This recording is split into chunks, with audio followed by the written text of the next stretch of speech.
Welcome to Torah Smash, the podcast for nerdy Jews, where our lives of Jewish learning collide with our love of nerd culture. In each episode, we discuss what we lovingly call a Torah Smash, which we have defined as a beautiful collision of one thing from the world of Judaism with another from nerd culture. I am Barak Malkin, and joining me today are Ethan Lane Miller. RDY. Hi, guys. Hi. This is a topic that I've had in my back pocket for a while. One of my favorite shows, mostly because of the main character, is Ted Lasso. I was so thrilled when I heard that they were going to be coming back for a fourth season. So I don't know if you know that, but they believe they started filming this past summer, and I think next year we'll get the drop of season 4 of Ted Lasso. For those who have not seen it, Ted Lasso is a show that is but isn't about soccer or like football, I guess, but we'll say soccer to not confuse everybody, or sports ball, I guess we could say. It's not about that. It's about kindness and empathy and how sometimes like really small acts of kindness and appreciation can have really big impacts on the people and the world around us. Ted is always smiling. He always says please and thank you. He compliments. He's just an always happy person. So Unless he's drinking tea. Unless he's drinking tea. Good. That'll answer one of my questions later. But with all of this in mind, what Jewish custom will we be smashing with this wonderfully wholesome and mustachioed-filled show? Because you said custom, you threw off my guesses. Oh, you can guess the other stuff. I was thinking belief. Interesting. I mean, it's such a central topic of, believing in yourself and loving who you are without worrying about what other people think, even though it's a sports ball show where they need to win. Yeah, I that is definitely a tying theme. I think this is even more core to the show than that. I know I'm off base. The first sports joke.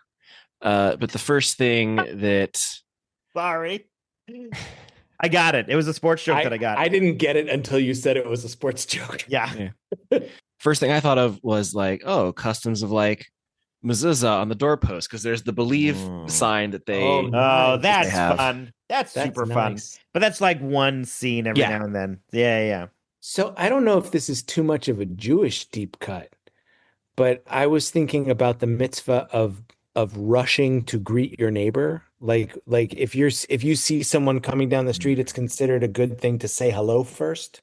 Oh, I love that. I'm going to say no, but he does, right? He walks down the side alley street all the time and is just constantly saying hello to the people when they're not, and they're like, why are you saying hi to me? So it's not that though. But I think we're getting close. I feel like we're getting close about this daily activity, this daily custom that we're supposed to do. Is this the cookie baking? No, but I think it falls into that, but it's not. For this episode, we're going to be talking about the Jewish tradition of reciting 100 blessings a day, known as Me'ah Brachot. Oh, okay. Yeah. So before we start, I think I know the answer from everybody's jokes, but has everybody seen Ted Lasso? And how many times did you cry? So I actually have not seen Ted Lasso. Oh no, but Ethan. I am clearly versed in some of it. Add it. It's too in the zeitgeist for you to know. You've gotta watch it. It's so good. I mean, my parents have watched it, if that means anything. No, it doesn't. Did you watch it, Ethan? You've met my parents. Sure. They watched it. Okay. My mom watched a thing about sports. Yeah, that's very funny. RDY, you seen it? Actually, it's a thing that's about Britain, so she watched that. As soon as we watched the first episode, I was roped in. Was that another sports joke you were trying to make? No, it was a Lasso joke. Oh, I get it. Say that joke kind of went wide. Sports joke. Did I strike out? I'm gonna insert cricket noises if you guys keep going. Great. I'm glad one of you have watched it. And Ethan, I'm glad that you're part of society who is familiar with this. We do live in a society. Yeah.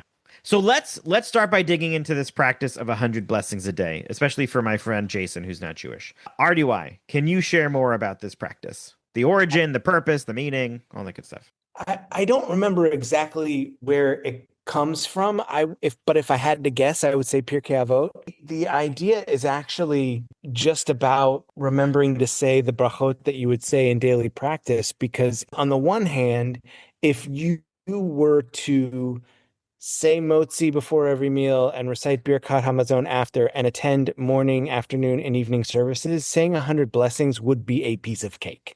But for the average person in the real world who doesn't do that all the time, or for the person who maybe is rushing through the experience and uses one of the replacement blessings that substitutes for 18 each time they do a service and they wouldn't necessarily calculate to 100, then perhaps that is important because there are blessings for everything. On a third hand, when rabbis use numbers, they're not about math. So when someone says say 100 blessings a day, it doesn't mean okay, I only got 99 I missed.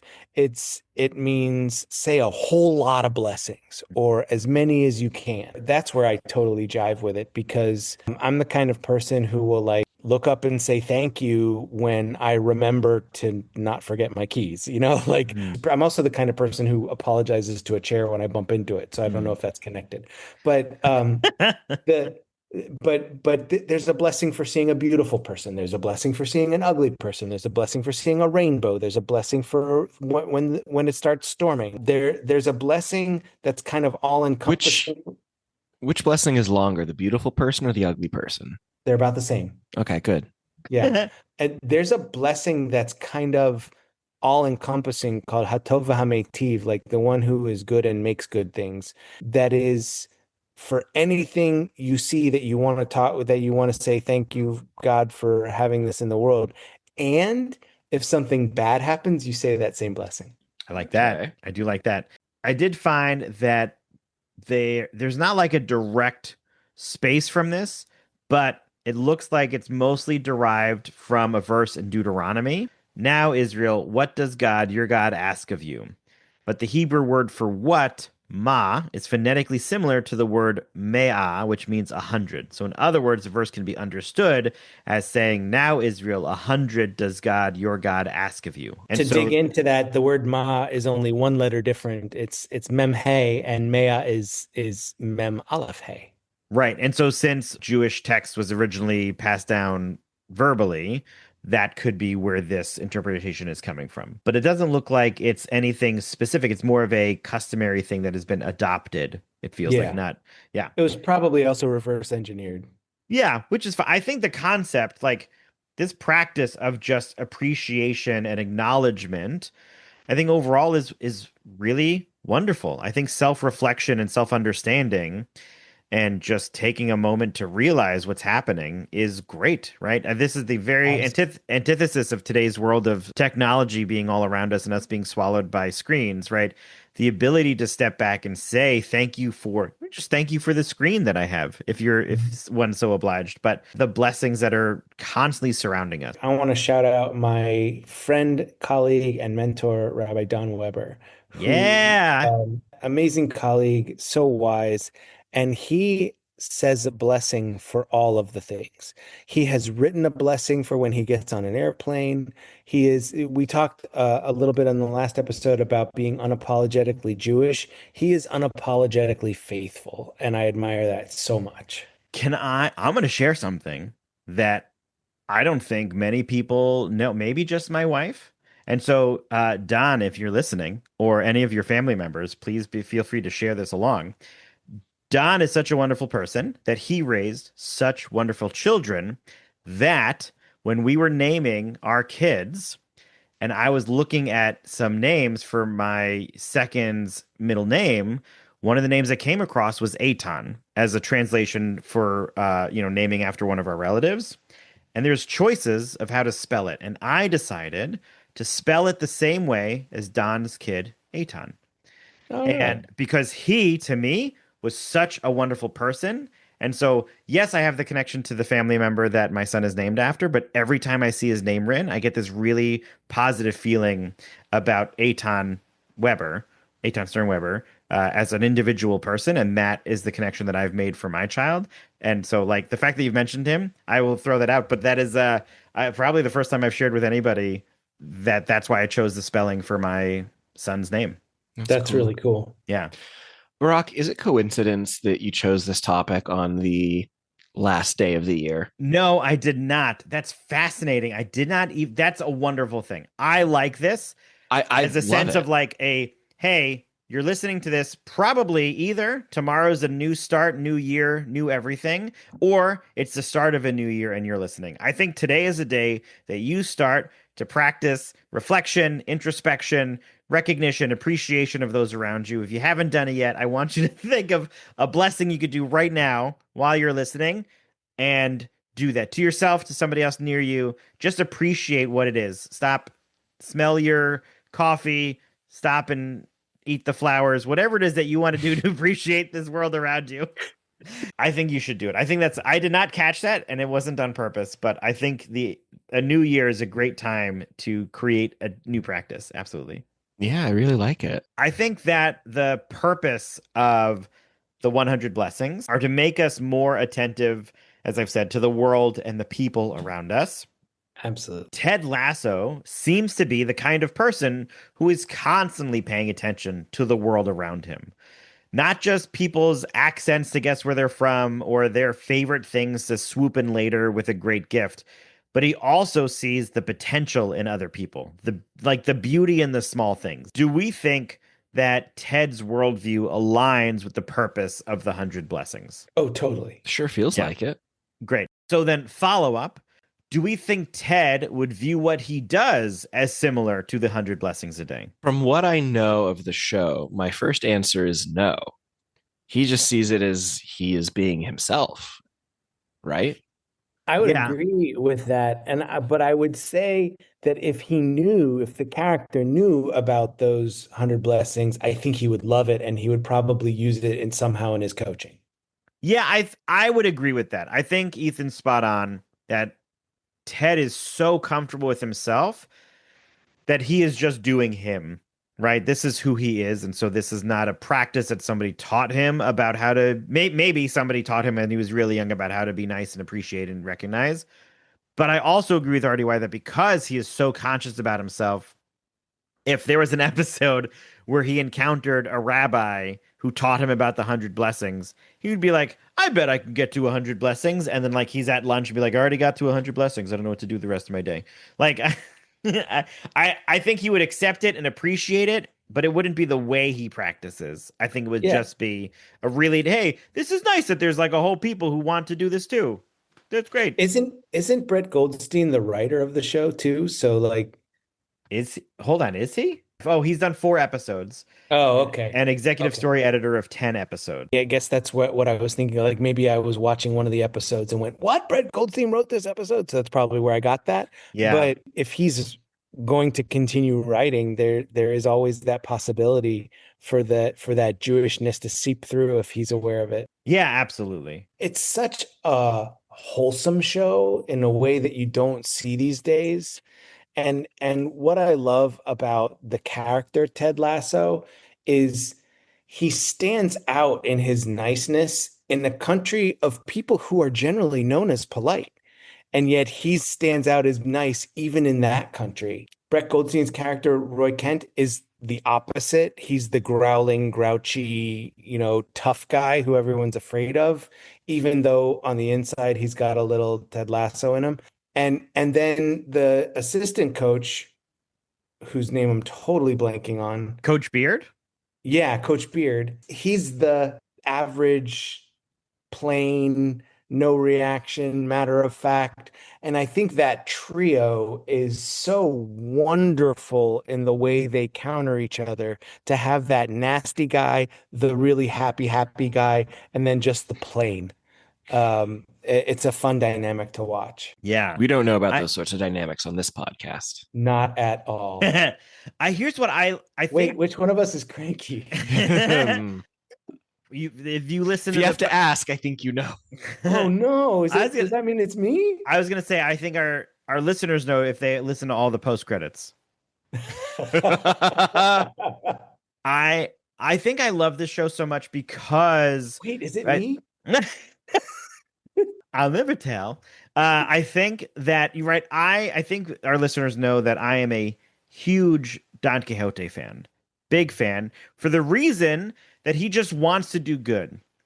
The difference with Ted Lasso is Ted Lasso knows exactly who he is, and he's also doing good, whereas Don Quixote is like accidentally living that life, and people are mistaking him for a fool, even though he's doing all these really nice things. I think Ted Lasso has a little bit of that. Everybody's like, God, why are you moving to England to teach soccer, to coach soccer, which you've never done before? You are a fool. There's a little bit of Don Quixote here, except he brings them into his world throughout, as opposed to being forced out of his own space. Nobody's like, yeah, I also think they set it up nicely in the first season that he didn't fully choose to coach the wrong kind of football. Like he couldn't get a job in America.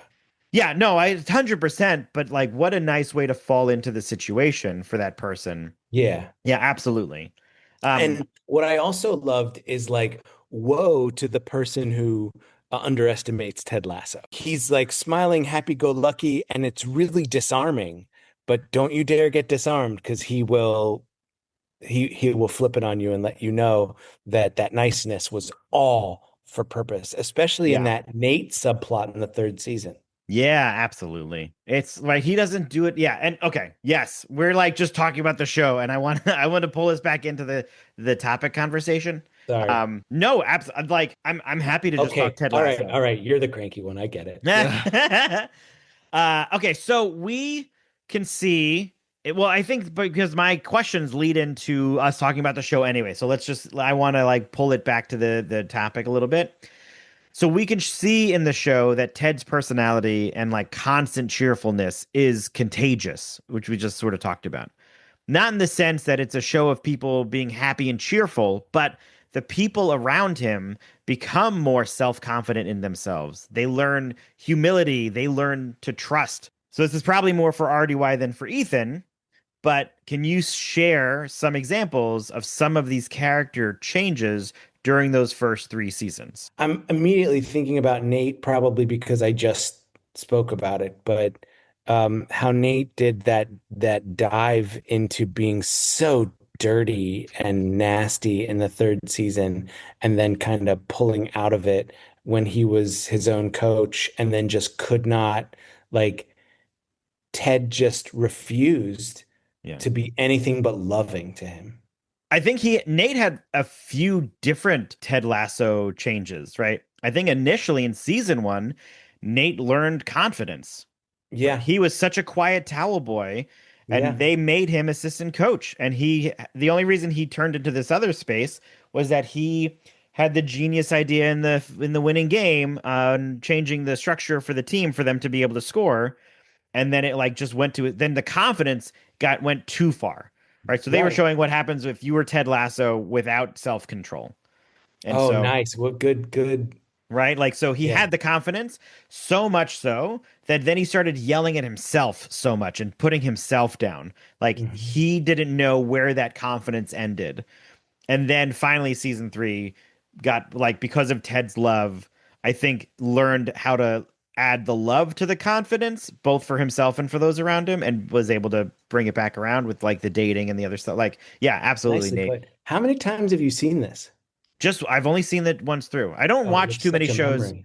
I don't watch too many shows multiple times. I have a very visual memory. So these like Mm. especially if I'm so into it, like I can see the things happening repeated. Like it just yeah, anyway.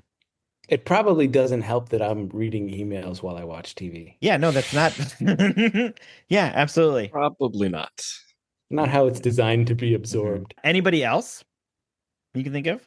Jamie Tart, Oh yeah, go on. who kind of switched places with Nate, Yeah. and where like he started out as the cocky, like I am the best, and there's no team that shouldn't want me, and I am so much better than everyone on this team, Yeah. to being, was he an assistant coach in season three? I think so. He did move Or his if not, team captain? I think he was I think Roy was team captain and then Tart became team captain. I think that's what it was. When Because when he always played. I don't remember him not playing. Okay. He developed Great. humility is what it was. And I think Yeah. there are some great quotes that Ted has within, and you're going to be like, how do you remember this stuff? There was a line he said to him of like, you think, Ted said to Jamie Tarn at one point, something along the lines of like, you think you're one in a million, but out there, you're just one in 11, right? Mm, Like that you may think you're special, but you are still part of this team. And that's really what's important. Like he was really helping him realize that he is not alone out there, that you always have somebody. And even, oh, I didn't even realize that.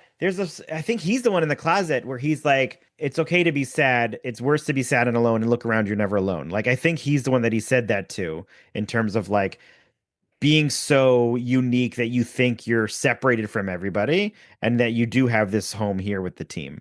Yeah. Okay. yeah. Continue on. Who are you going to? Well, also with Jamie Tart and his relationship with Keeley.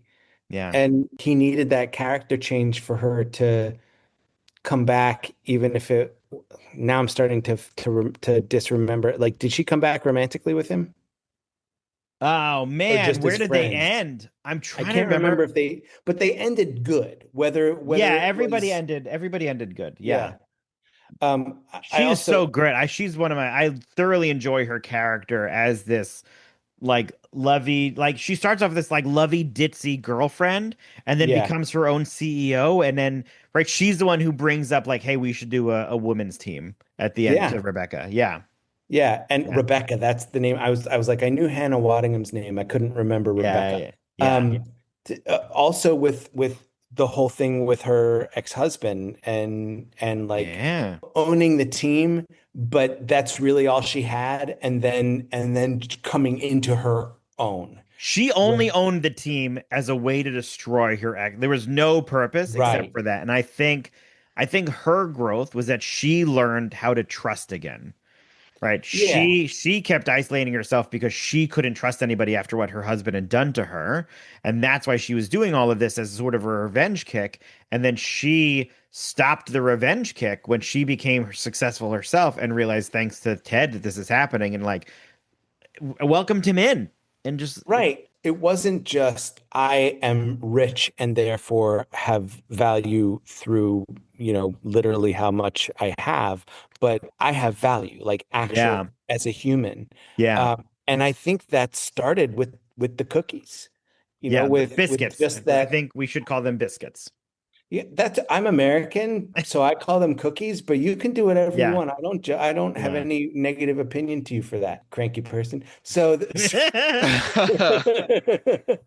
for me, cooking is an act of love. And the idea of him doing that every morning and how early you Yeah. have to get up to like make a good cookie and wrap it up in its little pink box Yeah. I and I love that of amazing. like cooking as an act of love. I love that a lot because that helps to me bridge that gap of like when she finally realizes that in season 2 or whenever it was, the like maybe it was even end of season 1 that he's making the cookies. Sorry, Hmm. the biscuits. Like she's like he did this for like her ex-husband destroyed her life and this stranger is baking love for me every single day. Like Yeah. I think that's a piece. Yeah, Ethan, we're gonna keep chatting about this. You go off and watch Ted Lasso while we have this conversation. Oh, that's fine. I just got the Star Trek Lego set. I can. Okay. So here, I'm gonna bring you back into this. Okay, here we go. We're gonna next question. So Ted Lasso also treats everything like it has a deep, profound meaning, right? Uh, biscuits, his dislike for tea, we talked about the hand painted belief sign, like everything is so much more deeply profound. Hmm. So I want to ask, what are some of your favorite unexpected Jewish blessings? And do you have any blessings or prayers that you do regularly? I like pointing out Shehechianu moments that might appear mundane. Like what? I mean, that's the problem is I'm trying to remember a specific example and I cannot think of one, but I know, like particularly at work, it can even be something mundane, but if it's for the first time, I'll be like, oh no, this is a Shehechianu moment. The idea of a Shechianu moment is that it's dafka not mundane. It's special. It's something that you haven't done in a long time, or that it's your first time, and you want a repeat. Well, And and I think for me, perhaps it's more directly saying I like to push and remind that sometimes the mundane is very special and that it's not Yeah. actually mundane. Yeah. There's a series of blessings in the morning prayer service called Nisim B'chol Yom, which translates to daily miracles. And it's this list of things that if you read them literally, it's things like, thank you, God, for opening the eyes of the blind, for freeing the captive, for clothing the naked. And these are things that are miracles if you read them literally, but it's not what the blessing means. If you look at the blessing that says, open the eyes of the blind, what it means is, thank you, God, for letting me open my eyes this morning when I woke up. And when it says freeing the captive, that's actually a reference to stretching and releasing the lactic acid in our muscles. And when you Okay. say clothing the naked, we're getting dressed. So you are thanking God for these everyday things that you were mentioning that we should see as miracles. Yeah. Well, one of the ways we start camp is with Modeh Ani. Love it. Yeah. When I was at SciTech, we started every day with the daily blessings, and they even did connections to science for a lot of those as well, which is super fun. I'm going to share, I'll call it a Jewish blessing in like its hidden sense. And we've talked about this a little bit, but on Shabbat, when my family does Shabbat, we go around the table and we share either something we're grateful for or something nice we did for somebody else. The nice we did is a really nice thing, but the something we're grateful for is definitely teaching my kids how to be Ted Lasso in a little bit, right? Is this appreciation for the things that you did or didn't recognize, or you definitely recognize, but taking an extra moment to state, I'm really happy that this thing is happening or about to happen or did happen or whatever it is. So that's like a blessing that we do regularly. Are there blessings and stuff that you guys do regularly? I mean, with camp, there's Modeh Ani, as I said, and camp is a big part of my life these days. I lead prayer services on the regular. No, what personal? Like get there, like when you're, I don't know. Do you like thank God I got that green light? I don't know. Like are there things regularly that you're You like know make? what? You know what I do? You know what? I am consistently so thankful for my cat. And I mean this Oh, there so you go. seriously and so genuinely when she, particularly now that it's getting colder here in Texas, well, Texas Oh cold, my God. Yeah, go home. Are you kidding me?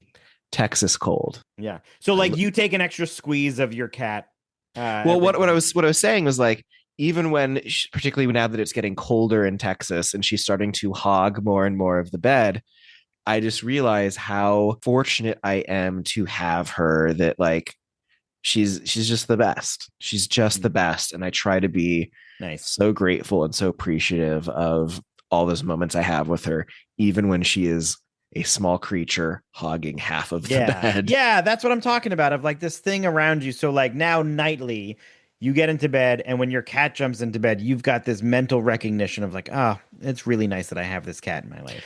Honestly, the funniest is I'll have half the bed, she'll have half the bed, I'll get up to go brush my teeth and come back. She'll have gotten up, moved a foot over to claim the middle of the bed, so I have even less space. And My dog does that. every time I burst out laughing, and I just think, oh, I'm so glad I have you. Yeah, that's nice. For me, it's parking spots. Mm. I will definitely be like, thank you. Yeah, you're both very positive people, so I knew this conversation would be great. Have you ever noticed change happening around you, like with Ted, because of your positivity and your happiness? Like when you enter or when you're interacting with the community or the people that you like, loved ones, strangers, friends, acquaintances, etc. Have you ever noticed change happening around you like that? I wouldn't say I've noticed it happening around me, but I did get called out on it once in a very kind way. Yeah. Um, it was my last Shabbat at one of my interim positions, and the cantor that I was working with made a comment in like saying goodbye, where he said that I have this like bright smile on my face that makes you think I'm just happy-go-lucky, but it betrays an understanding of like how I'm seeing people. Oh, interesting. I was like I that. love that. Yeah, I felt seen in a way that I didn't even see myself. So it was Yeah. really nice. I have this regular practice of when I've this Ted Lasso kind of thing. Like when I notice somebody's done something really good, I will call them and say thank you. Like I went to a board game convention recently. PAX Unplugged, shout out, not a sponsor. And Yet. And I did not hydrate myself properly during the convention. And Ah, Sunday morning, I woke up so I had a headache, I was nauseous, and my friend did the adult thing and was like, Brock, we should just drive home now instead of pushing through today. And I'm so grateful that he did that. I called him afterwards and said thanks. But he has said to me, this the same friend has said to me in the past that the thing that he loves about me is how I create community with people, that I'm the one who sort of brings others together so that they can have a good time and create that space for that. So he has named that and I've recognized that, which is really nice. Which you've is been great because doing that's it for Ethan that and me for 3.5 years. well, it's like Yeah. been my job for the last 20 something years. Yeah. And then the other thing, this was not something mentioned, but I noticed it. So during COVID, I tried to stay connected. Like I had a 2-year old. I would go on walks with my 2-year old and we would interact and he would point to things and I would stop and talk about them. And sometimes he just wanted to walk and go in the stroller and I would walk him and I would call friends. And frequently I started hearing people say to me, oh, thank you for calling. Like, I'm sorry, I'm such a bad friend. I haven't called. Like, I've just got so much going on. And I was like, I thought I was the bad friend because I haven't called you in a few weeks. And you're saying you're a bad friend because you haven't called me. And I thought that was a little ridiculous. And I just recognized in the fact that even that time where we were all stuck at home, everybody's lives were turned upside down. I made sure to keep calling my friends that I haven't. I tried very hard. Sorry if you're listening and I didn't call you. I tried very hard to stay in contact with a lot of people, but I think everybody recognized that it was such a hard time to stay connected to the greater world. I never put that pressure on anybody. I tried to put it on myself of like, everybody's too busy. I'm going to call them. If they can talk, great. If not, it's also fine. Like, I'm not going to be upset with anybody about this. And I constantly heard from other people how nice it was because they felt terrible that they weren't calling anybody. And so, not that I've noticed a change, but I had enough calls with some of them that disappeared. Their stress about not reaching out had disappeared, and that was really nice. I don't know if they felt that with other people, but I felt it when I called them afterwards. Yeah. Ethan, how about you? Any changes around your positive aura? It's like asking a fish to describe water. Mhm. Ooh, a little overconfident, are we? No, just Yeah. kidding. I find it so hard to perceive myself through the eyes of others. Um, my therapist says I'm very, very introspective and emotionally aware. And I always respond with, I don't feel that way. Like it doesn't feel like it's a natural talent. It feels like something I've had to work very, very hard on. And so I think it can be challenging sometimes for people to kind of Hmm.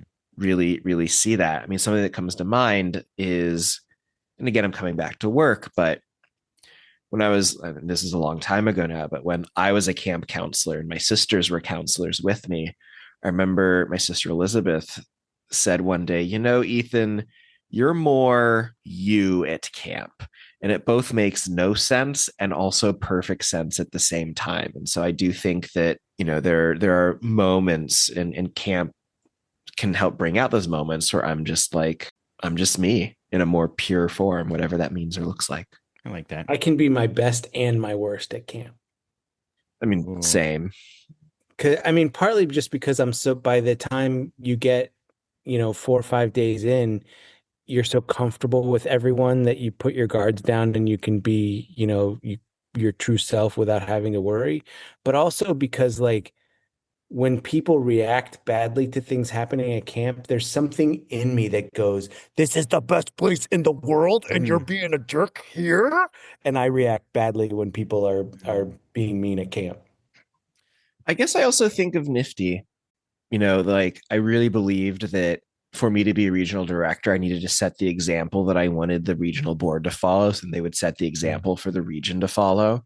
And Mm-hmm. so I tried to approach everything with just fun and joy. And it's kind of where I came up with the idea of like having fun is serious business. And so we're going to sit here and do all this work because Yeah. it's going to be fun. And so like I think of that era of my life as a time with a lot of positivity, particularly when at the end things were not positive. Hmm. I love that having fun is serious business because I recently read a book by one of my favorite professors, Dr. Michael Marmer. His book, Living the Letters, goes through the Aleph Bet and describes his theology developing through from Aleph to Tav. And one of the things he says in one of the chapters is humor is more than a benign force. It is a theological category, which is a really fancy way to say fun is serious business. Yeah. It also is one of the philosophies that I've lived by ever since I started thinking about the inkling of maybe I could do this rabbi thing. Because if people are not having fun at what they're doing, if they're not enjoying their Judaism, then they're not going to want to continue being Jewish. So it's so important to me that people are having a positive Jewish experience.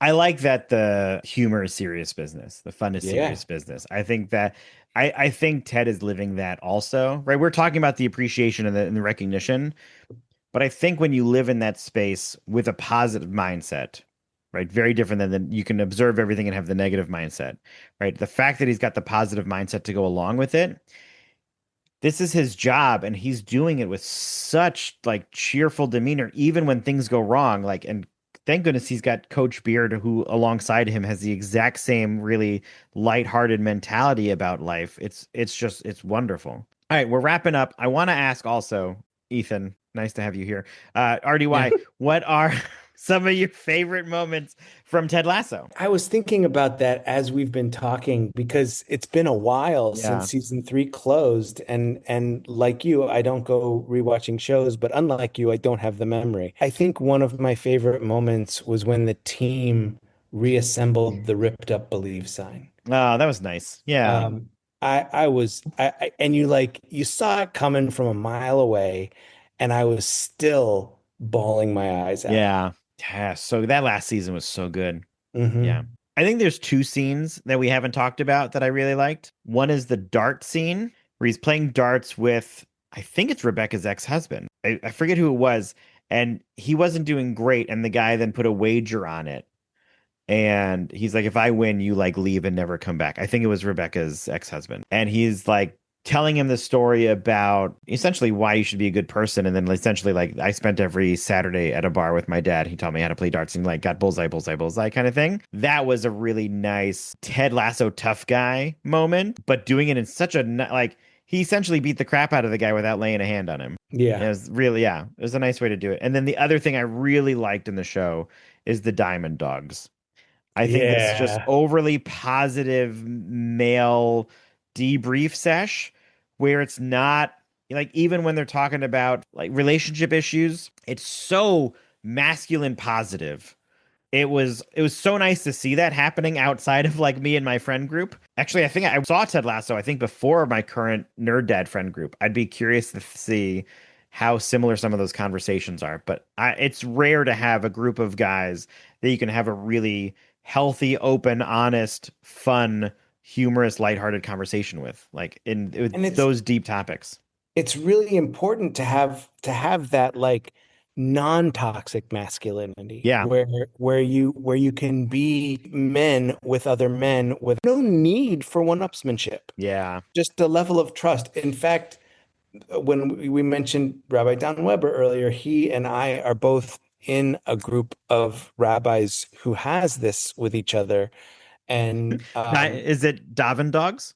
the Davin Dogs. We call ourselves the Davin Dogs, and we meet on the beach every January, and we spend the day in prayer and study, and we spend the evening eating good food and doing fun stuff together. And this is a group of men that I trust with every deep dark secret that I might have, and they always have an ability to show me the light, and I'm so thankful that they're in my life. Nice. That's awesome. Nice. Anything else before we wrap up? The very moment you introduced the topic, Barack, I could think of nothing except how blessed I am to have the two of you in my life, and how much this podcast has gotten me through, and how much I just love you both.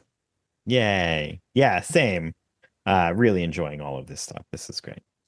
I don't have the emotional fortitude to say anything other than ditto right now. Okay. I can see it in your face, and I'll take the expression that our listeners can't see. To wrap up, I want to say that I absolutely love Ted Lasso. He was a wonderful reminder that the world is filled with so many beautiful moments and tiny blessings, and Judaism tells us to notice them hundreds of times a day. Ted was able to show us what happens when we do. Both teach that gratitude isn't passive, that we have to make that choice constantly. And maybe they're little rituals like taking a deep whiff of a fresh cup of coffee or holding on to that hug from a kid or your cat for just 1 second longer, saying thank you to the stranger that holds the door for you, or clapping when your airplane lands. Am I the only one that still does that, by the way? Yes. Yeah, okay. Next time you may be struggling with your day, try to take a moment. Take a bite of a biscuit. You may just be able to hear a little Ted Lasso voice whispering in your ear, helping you to believe in belief. Well, as Ethan noted, this episode is dropping the New Year's Eve. So Happy New Year, everybody. Happy New Year! Happy New Year. And we hope that your year's filled with hundreds of thousands of blessings. Or at least 36,500. Yeah, right with that 100 a day. That makes more sense. Absolutely. Awesome. That'll do it for this episode of Torah Smash. Our fiscal sponsor is Jewish Creativity International. Our theme music was created by Sean Fogel. You can check out Sean's bands and studio work at www.thesleepywest.com. If you enjoyed today's episode, be sure to rate and review us wherever you listen. It helps others find us and is an excellent way to support the podcast. We want to hear from you and continue today's nerdy discussion. Go to torahsmash.com to find where to connect with us online, purchase swag from our store, support us with a donation, find previous episodes, and more. And, little sports ball joke, how did the Jewish soccer player get hurt? He tore a ligament.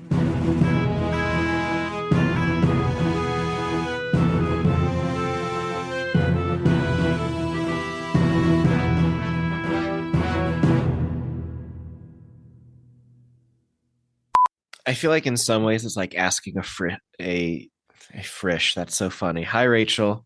To the world around us. Then I yelled it. Ethan, okay. Yep. Awesome. This was I great. hate that I'm going to repeat that. Yeah, I want to. Hooray! Yay! Yeah, amazing. Did you say Shehrianu? I did.